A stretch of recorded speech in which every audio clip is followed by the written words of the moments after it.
এবার আসুন আমরা একটু দেখি এই ইমাম বুখারী, যে ইমাম বুখারী রহমতুল্লাহি আলাইহিকে সালাফিরা গ্রহণ করে নিয়েছে, তার হাদিসের কিতাবকে তারা গ্রহণ করে নিয়েছে, তার কিতাবের মধ্যে কোনো কিছু থাকাকে তারা যথেষ্ট মনে করে, সেই ইমাম বুখারী রহমতুল্লাহি আলাইহির আকীদা কি ছিল?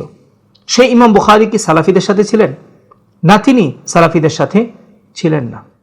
আসসালামু আলাইকুম ওয়া রাহমাতুল্লাহি ওয়া বারাকাতুহু। বিসমিল্লাহির রহমানির রহিম।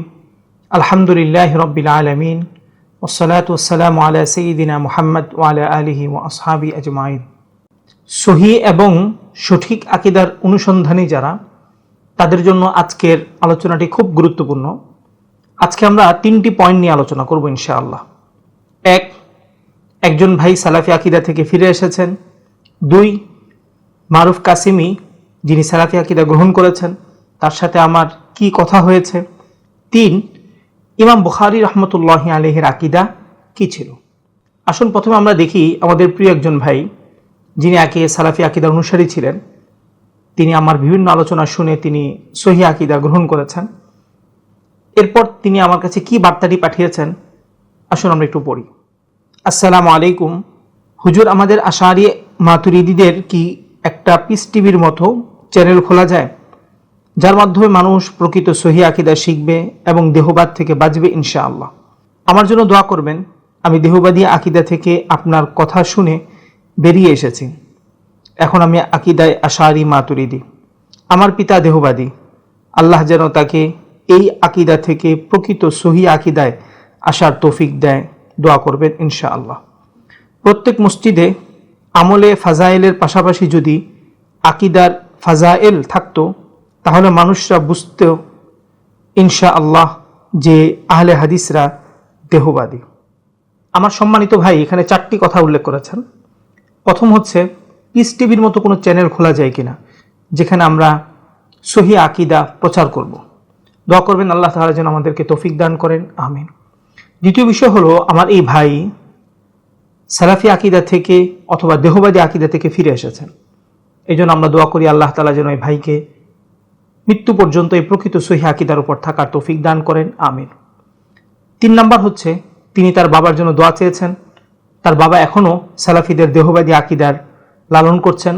আমরা দিল থেকে দোয়া করি আল্লাহ তাআলা যেন তার বাবাকে প্রকৃত সহিহ আকীদা এবং প্রকৃত সালাফদের আকীদা গ্রহণের তৌফিক দান করেন, আমিন। 4 নাম্বার, তিনি আমাদের কাছে অনুরোধ করেছেন ফাজাইলে আমালের সাথে যেন আকীদার বিষয়গুলো মসজিদে আলোচনা করা যায়।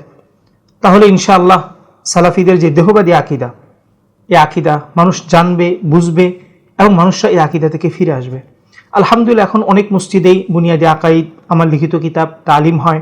আলহামদুলিল্লাহ শুধু এই ভাই না, অনেক ভাই এমন যারা সত্যের সন্ধানী, যাদের মাঝে গোলামি নেই এবং যারা যেটা সঠিক সেটা গ্রহণ করে, এমন আলহামদুলিল্লাহ অনেক ভাই এই সালাফি আকীদা থেকে ফিরে এসেছেন। দ্বিতীয় বিষয় হলো, আপনারা দেখেছেন সম্প্রতি সময়ে কওমি ধারায় লেখাপড়া করা একজন ভাই মারুফ কাসিমি, তিনি আমাদের এই আকীদা থেকে তিনি সালাফি আকীদায় গিয়েছেন।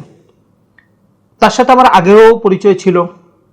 তারপর তিনি আকীদা গ্রহণ করার পর আমি তার কাছে ফোন দিয়েছি এবং তার সাথে আমার কি কথা হয়েছে, আসুন আমরা একটু শুনে আসি। আসসালামু আলাইকুম রহমতুল্লাহ। ভাই, আমাকে তো আসলে সত্যি বিশ্বাস হয় না, বুঝছেন। আমি কি বলবো, আমি ইয়ে করতে পারতেছি না যে কি বল। মারুফ ভাই বাসায় আসলেন, কথা হলো, আর বিভিন্ন ভিডিও করছেন। হঠাৎ করে দেখলাম, আমি তো ভাবছি, শুনছি আপনার আইডি নাকি হ্যাক হয়েছে। আমি ভাবছি এরকম মনে কিছু হতে পারে। হ্যাক করেছে, হ্যাঁ আইডি হ্যাক হয়েছে। আইডি উদ্ধার করেছি, অনেক চেষ্টা করে আইডি উদ্ধার করেছি। তো হঠাৎ এরকম পরিবর্তনের কারণ কি আপনার? জানি না কেন। এখন এই যে আপনি বিষয়গুলো বললেন এরকম, তো আমার তো সালাফি মানহাজ আপনি কেমনে গ্রহণ করলেন? আমার তো আমাদের এই লাইনের মানুষ হয়ে যে আপনি আসলে সত্যি আপনি কি এটা তাহকিক করেছেন এই সালাফি মানহাজটা? আমার একটু দোয়া করেন ভাই, আমার জন্য একটু দোয়া করেন।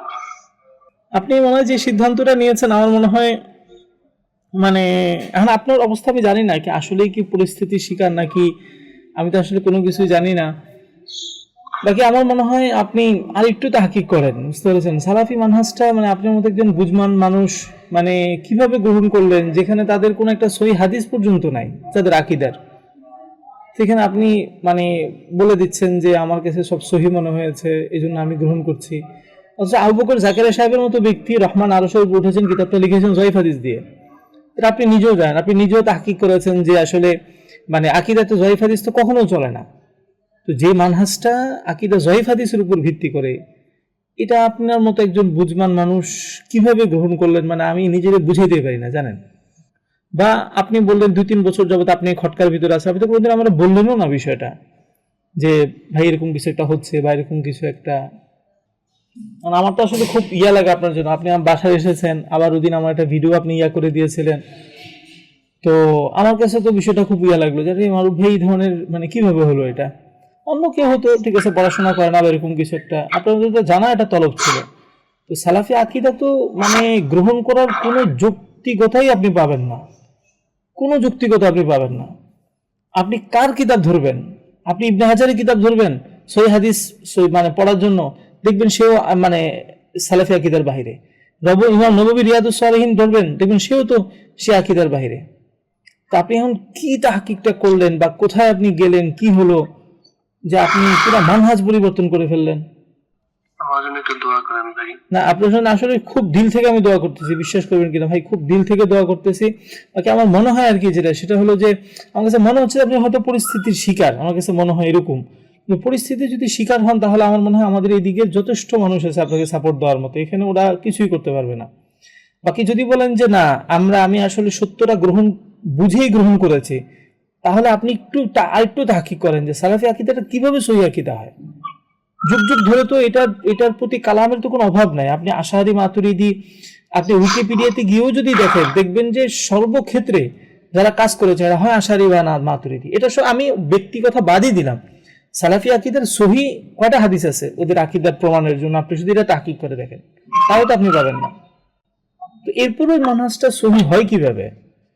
আমি তো আসলে মনে করেন ভাই নিজেরা আসলে মানে সত্যি কথা বাস্তব কথা, আমি কিন্তু ফোন দিচ্ছি বারবার আপনাকে, কিন্তু আমার খুব পেরেশানি লাগতেছে যে আসলে উনি কি নিজের অবস্থানটাই বলতেছে না আসলেই তাহকিক করছে।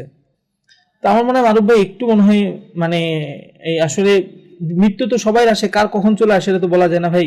মনে হয় যদি আপনার পরিস্থিতির সম্মুখীন হন তাহলে আমাদেরকে জানান, আমরা অবশ্যই ব্যবস্থা নেব ইনশাআল্লাহ। আর যদি বলেন যে না তাহকিক করেছেন, তাহলে আমি বলবো যে ভাই আরেকটু তাহকিক করেন। আপনি সালাফি আকীদাটা আপনার মতো একটা বুঝবান মানুষ কিভাবে গ্রহণ করেন এটা?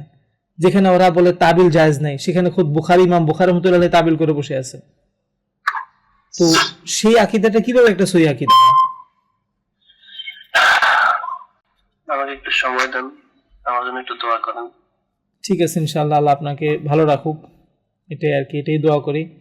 আল্লাহ আপনাকে ভালো রাখুক, সুস্থ রাখুক আর কি। তো মানে যদি কিছু হয় জানাইন ইনশাআল্লাহ, আমরা যতটুকু পারি অবশ্যই আপনাকে সাপোর্ট দেব। আর যদি তাহকিকের কথা হয় তাহলে ভাই বলবো একটু মেহেরবানি করে একটু তাহকিক করেন, আর একটু তাহকিক করেন ভাই। তাহলে দেখবেন আপনি নিজেই দেখবেন এটার গোমরাহিটা আপনি নিজেই বুঝতে পারবেন ভাই। আপনি লক্ষ্য করেছেন মারুফ কাসিমি ভাইকে আমি জানতে চেয়েছি, আপনি যে দাবি করেন যে আপনি সালাফি আকীদা ঘাটতে ঘাটতে সালাফি আকীদা আপনার কাছে মজবুত হয়েছে, সেজন্য আপনি গ্রহণ করেছেন, আমাকে একটু বলেন। কিন্তু আসলে ভাই কিন্তু মানে কোনো জবাব তিনি দেননি, তিনি শুধু আমার কাছে দোয়া চেয়েছেন, বলেছেন দোয়া করেন, আমার জন্য দোয়া করেন। আমরা ভাইয়ের জন্য দোয়া করি, আল্লাহ তাআলা যেন তাকে আরেকটু বোঝার তৌফিক দান করেন। ইনশাল্লাহ আরেকটু পড়াশোনা করলে ইনশাল্লাহ তিনি বিষয়টা বুঝতে পারবেন। তৃতীয় বিষয় হলো, একজন ভাই সালাফি আকীদা থেকে ফিরে এসেছেন, আরেকজন ভাই সালাফি আকীদা গ্রহণ করেছেন। এখন যে ভাই ফিরে এসেছেন তিনিও একসময় বুখারীকে মানতেন, এমনকি যে ভাই এখন সালাফি আকীদা গ্রহণ করছেন সেই ভাইও বুখারীকে মানেন।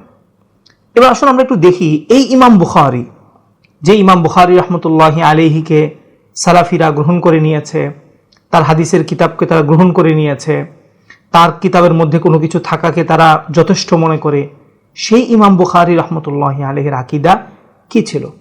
সেই ইমাম বুখারী কি সালাফিদের সাথে ছিলেন? না, তিনি সালাফিদের সাথে ছিলেন না। আমরা জানি বুখারীর মধ্যে একটা অধ্যায় আছে তাফসীর অধ্যায়, সেই তাফসীর অধ্যায়ের মধ্যে কুল্লু শাইইন হালিকুন ইল্লা ওয়াজহা, এই ওয়াজহুন হলো আল্লাহ তাআলার একটা সিফাত। এই সিফাতের ব্যাখ্যা ইমাম বুখারী রাহমাতুল্লাহি আলাইহি কি করেছেন, আসুন আমরা এটা তাওহীদ পাবলিকেশনসের বুখারী থেকে একটু দেখে আসি। কুল্লু শাইইন হালিকুন ইল্লা ওয়াজহা, ইল্লা মুলকাহু, আল্লাহর চেহারা ব্যতীত সবকিছু ধ্বংস হবে। ইমাম বুখারী বলেছেন এই আয়াতের ব্যাখ্যায় বলা হয়েছে তার রাজত্ব ব্যতীত। অর্থাৎ আমরা বুঝতে পারলাম ওয়াজহুন এটা আল্লাহ তাআলার একটা সিফাত। এই সিফাতের তাবিল ইমাম বুখারী রাহমাতুল্লাহি আলাইহি করছেন রাজত্ব। এবার আসলে আমরা একটু দেখি এই যে ইমাম বুখারীর বক্তব্যটা এটা কি আসলে তাবিল? এই বিষয়ের মধ্যে শেখ বিন বাজ রাহমাতুল্লাহি আলাইহি বুখারীর উপর তালিকাত আছে ওনার, এটাকে স্বতন্ত্র কিতাবের মধ্যে জমা করা হয়েছে। এই কিতাবের মধ্যে লেখা আছে কুল্লু শাইইন হালিকুন ইল্লা ওয়াজহাহু ইল্লা মুলকাহু ক্বালা শাইখুনা হাযা মিনাত তা'ওয়িল। ইমাম বুখারী যে এখানে ওয়াজহুনকে মুলকুন করেছেন আমার শাইখ বলেছেন, অর্থাৎ বিন বাজ রাহমাতুল্লাহি আলাইহি বলেছেন হাযা মিনাত তা'ওয়িল, এটা হচ্ছে একটা তা'ওয়িল। আমার সালাফি ভাইদের প্রিয় আরেকজন ব্যক্তি শেখ আলবানী রাহমাতুল্লাহি আলাইহিকে এই বিষয় সম্পর্কে জিজ্ঞাসা করা হলে তিনি বলেন, এটা তার ফাতাওয়ার মধ্যে আছে, ইয়া আখি হাযা লা ইয়াকুলুহু মুসলিমুন মুমিনুন, হে আমার ভাই এই কথা কোনো মুসলিম মুমিন বলতে পারে না। অর্থাৎ ইমাম বুখারী রাহমাতুল্লাহি আলাইহি যে তাবিলটা করেছেন শেখ আলবানীর দৃষ্টিতে এটা কোনো মুসলিম মুমিন বলতে পারে না। তার মানে কি আসলে ইমাম বুখারী রাহমাতুল্লাহি আলাইহি সালাফিদের কাছে মুমিন মুসলিম না? এর চেয়েও আশ্চর্যকর বিষয় হলো তাওহীদ পাবলিকেশনস থেকে যে বুখারীটা প্রকাশিত হয়েছে সেই বুখারীতে এই জায়গার টিকাতে দেখুন কি লিখেছেন, কুল্লু শাইইন হালিকুন ইল্লা ওয়াজহাহু। ইমাম বুখারী বলেছেন এই আয়াতের ব্যাখ্যায় বলা হয়েছে তার রাজত্ব ব্যতীত। দেখুন টিকাতে লেখা আছে ইমাম বুখারী যে তাফসির করেছেন সেটি আহলে সুন্নাত ওয়াল জামাআতের আকীদা অনুপাতে হয়নি। দেখুন বর্তমান সালাফিরা ইমাম বুখারী রাহমাতুল্লাহি আলাইহিকে মানে বলে ওরা দাবি করে, অথচ দেখুন ইমাম বুখারীর আকীদা যেটা এই ক্ষেত্রে তারা টিকাতে লিখে রেখেছে ইমাম বুখারীর যে ব্যাখ্যা তাফসির তাবিল এটা আহলুস সুন্নাত ওয়াল জামাআতের আকীদা অনুযায়ী হয়নি। তাহলে কার মতো হয়েছে? জাহমিয়াদের মতো হয়েছে। কেন? জাহমিয়ারাই মূলত আল্লাহ তাআলার সিফাতের তাবিল করে। এবার আপনারা ঠিক করুন যে ভাই সালাফি আকীদা গ্রহণ করেছে তারটা ঠিক, না যে ভাই সালাফি আকীদা থেকে ফিরে এসেছেন তারটা ঠিক? কারণ হলো উভয় ইমাম বুখারীকে মানে, কিন্তু ইমাম বুখারীর যে আকীদা এই আকীদা সালাফি আকীদার সাথে মিলে না। সালাফিরা সুস্পষ্ট লিখে দিয়েছে ইমাম বুখারীর আকীদা বা ইমাম বুখারীর তাফসীর আহলে সুন্নাত ওয়াল জামাআতের মতো হয়নি। শেখ আলবানী রাহমাতুল্লাহি আলাইহি বলেছেন এই কথা কোনো মুমিন মুসলিম কখনো বলতে পারে না। তাহলে এই যে আমরা শুনি সালাফি আকীদা এটা আসলে কোন সালাফদের আকীদা? ইমাম বুখারী নিজেই তো এই আকীদার অনুসারী ছিলেন না, তাহলে এদের সালাফ কারা? দেখুন এই প্রশ্ন আমি বারবার করি। আমি নিজেও সালাফি ভাইদের কাছে ওদের শাইখদের কাছে ফোন দিই, ওদের সাথে কথা বলি, এবং কোনো সালাফি ভাই যদি আমার কাছে ফোন দেয় আমি লম্বা সময় নিয়ে তার সাথে কথা বলি। কেন কথা বলি? কারণ আমি জানি আমাদের আকীদা মজবুত। কিন্তু সালাফি শাইখ তাদেরকে হিম্মত হয়েছে আমাদের সাথে কথা বলার? আবু বকর জাকারিয়াকে আমি ফোন দিয়েছি, সে হলো বাংলাদেশের সালাফি আকীদার সবচেয়ে গুরু, সে পর্যন্ত আকীদা নিয়ে আলোচনা করার সাহস পায়নি। কেন? ওনার কি দলিল মজবুত না? আসলে এখানে বিষয়টা কি দেখুন আমার সাধারণ সালাফি ভাইরা, আপনাদের কাছে হয়তো আমার কথাটা খারাপ লাগবে, কিন্তু ভাই বাস্তবতা এটাই। আপনারা যে সমস্ত শায়েখদেরকে শায়েখ মনে করেন এরা আসলে শায়েখ না। আপনারা যে আকীদাকে সহিহ আকীদা মনে করেন এটা আসলে সহিহ আকীদা না। আপনারা যে আকীদাকে সালাফদের আকীদা মনে করেন এটা আসলে সালাফদের আকীদা না। এই শায়েখরা জানে যে আপনারা হচ্ছেন সব মূর্খ, আপনারা কিছুই জানেন না, আপনাদের সামনে বলতে এদের কোনো ভয় নেই। এরা যা বলবে তাই আপনারা বিশ্বাস করবেন। কেন? এরা শিরোনাম দিয়েছে আমরা যা দিই সব সহি দেই। কিন্তু আমাদের সামনে এই শায়েখরা যদি কথা বলতে আসে তাহলে এই শায়েখদের গুমরাহি স্পষ্ট হয়ে যাবে। এই জন্য এরা পালানোর চেষ্টা করে। এদেরকে যখন আমরা ফোন দিই তখন এরা বিড়াল হয়ে যায়, কিন্তু আপনাদের সামনে এরা সিংহ সাজে। বাস্তবতা হলো এদের যে আকীদা এই আকীদা না কোরআনের আকীদা, না সালাফদের আকীদা, না হাদিসের আকীদা, না ইমাম বুখারী রাহমাতুল্লাহি আলাইহির আকীদা, বরঞ্চ এটা হলো দেহবাদী আকীদা, এটা হচ্ছে ইহুদিদের আকীদা। এই যে সালাফি আকীদা, এই সালাফি আকীদাটাকে কেউ যদি সহিহ আকীদা প্রমাণ করতে চায় তাহলে আমি বলবো নতুন কোনো নবী আসতে হবে এবং সেই নবী সালাফিদের আকীদা অনুযায়ী কিতাব নাজিল করতে হবে। মুহাম্মদ সাল্লাল্লাহু আলাইহি ওয়াসাল্লামের শরীয়ত দিয়ে এই সালাফি আকীদাকে কখনো সহিহ প্রমাণ করা যাবে না। মুহাম্মদ সাল্লাল্লাহু আলাইহি ওয়াসাল্লামের উপর যে কিতাব নাজিল হয়েছে, এই কিতাব দিয়ে কখনো এই সালাফি আকীদাকে সহি প্রমাণ করা যাবে না। মুহাম্মদ সাল্লাল্লাহু আলাইহি ওয়াসাল্লামের হাদিস দিয়ে এই সালাফি আকীদাকে কখনো সহি প্রমাণ করা যাবে না। আমাদের যে ইতিহাস, আমাদের যে আহলুস সুন্নাতি ওয়াল জামাতের যে ব্যক্তিরা, তাদেরকে দিয়ে কখনো এই সালাফি আকীদাকে সহি প্রমাণ করা যাবে না।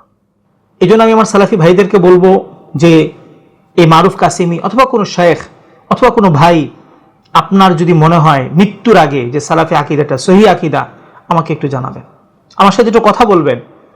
ইনশাআল্লাহ আমি আশা করি আপনার এই ধারণা বা বিশ্বাস এটা মিথ্যা প্রমাণিত হবে। ওই যে বললাম, সালাফি আকীদাটাকে সহি প্রমাণ করতে হলে, এটাকে কোরআন সুন্নাহর আকীদা বানাতে হলে নতুন নবী আনতে হবে এবং সেই নবী আপনাদের আকীদা অনুযায়ী কিতাব নাজিল করতে হবে। মুহাম্মদ সাল্লাল্লাহু আলাইহি ওয়াসাল্লামের উপর অবতীর্ণ কিতাব দিয়ে কখনো আপনারা আপনাদের আকীদাকে সহি প্রমাণ করতে পারবেন না। করতে পারবেন জাহেলদের সামনে, আমাদের সামনে বিড়াল হয়ে যাবেন। আজকের আলোচনার খুলাসা, আমাদের একজন ভাই সালাফি আকীদা থেকে ফিরে এসেছেন। আমরা দোয়া করি আল্লাহ তাআলা যেন এই ভাইকে মৃত্যু পর্যন্ত সহি আকীদার উপর থাকার তৌফিক দান করেন এবং তার বাবা এখনো সালাফিদের দেহবাদী আকীদা লালন করছেন। আমরা দোয়া করি আল্লাহ তাআলা যেন তাকেও ফিরে আসার তৌফিক দান করেন। আর মারুফ কাসিমি, যার দাবি হলো যে সে জেনে বুঝে সালাফি আকীদা গ্রহণ করে নিয়েছেন, এটা হলো আমার মনে হয় তার একটা সুস্পষ্ট মিথ্যাচার এবং একটা ধোঁকাবাজি।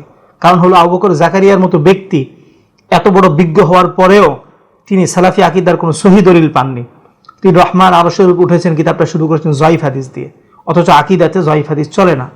তো সেখানে সালাফি আকীদা কিভাবে মজবুত হতে পারে?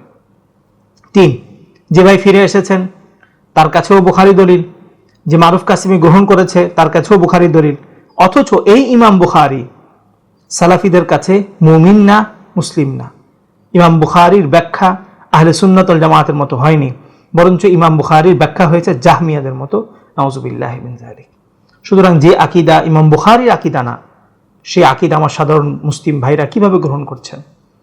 আল্লাহ তাআলা আমার সালাফি ভাইদেরকে বুঝার তৌফিক দান করুক এবং আল্লাহ তাআলা আমার সালাফি ভাইদেরকে সত্যটা জানার, সত্যটা গ্রহণ করার তৌফিক দান করুক এবং এই সালাফি আকীদা নামক দেহবাদী এবং এই গুমরাহি আকীদা থেকে সকলকে ফিরে আসার তৌফিক দান করুক, আমিন। এবং যারা আপনারা আকীদার এমন গুরুত্বপূর্ণ বিষয়গুলো জানতে চান, আশা করছি লাভবাহিক বিডির সাথে থাকবেন এবং এই আলোচনাকে আপনি শেয়ার করে দেবেন, যাতে করে প্রতিটি ঘরে ঘরে প্রকৃত সহিহ আকীদা পৌঁছে যায় এবং সালাফি আকীদা নামক এই গুমরাহি আকীদা থেকে আমার আপনার মুসলিম ভাই বোন সতর্ক হতে পারে। আল্লাহ তাআলা আমাদের সকলকে তৌফিক দান করুন, আমিন। ওয়া আখিরু দাওয়ানা আনিল হামদুলিল্লাহি রাব্বিল আলামিন। আসসালামু আলাইকুম ওয়া রাহমাতুল্লাহি ওয়া বারাকাতুহু।